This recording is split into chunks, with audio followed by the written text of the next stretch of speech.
ブラジルの大西洋岸、南北1500キロにわたるボアノバの森。かつてこの森は生活のための木材の過剰利用でハゲ山のようになり、森とは言えない状態になっていました。A conclusão era: o que a gente vai fazer? Será que a gente consegue? Desprotegida, a mata de cipó já estava fragmentada, a parte de mata úmida sofria com desmatamento. ボアノバの人口2万5,000のうち3分の2以上が山間部に暮らしています。森に移り住んだ貧しい人々が生活のために木を切り、森林生態系破壊が深刻な問題となっていたのです。2007年、リコーはバードライフと10年計画の森を再生する活動を始めました。それは地域の人を教育し、生活を自立させ、彼らと森林を保全することでした。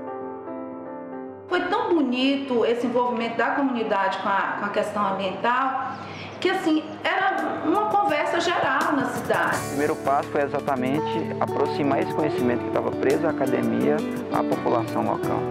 Inputs e trabalhando junto, mas hoje o projeto ele caminha por iniciativas da própria comunidade. 森林破壊を止めるため植林を行いました。すると雇用の機会が広がったのです。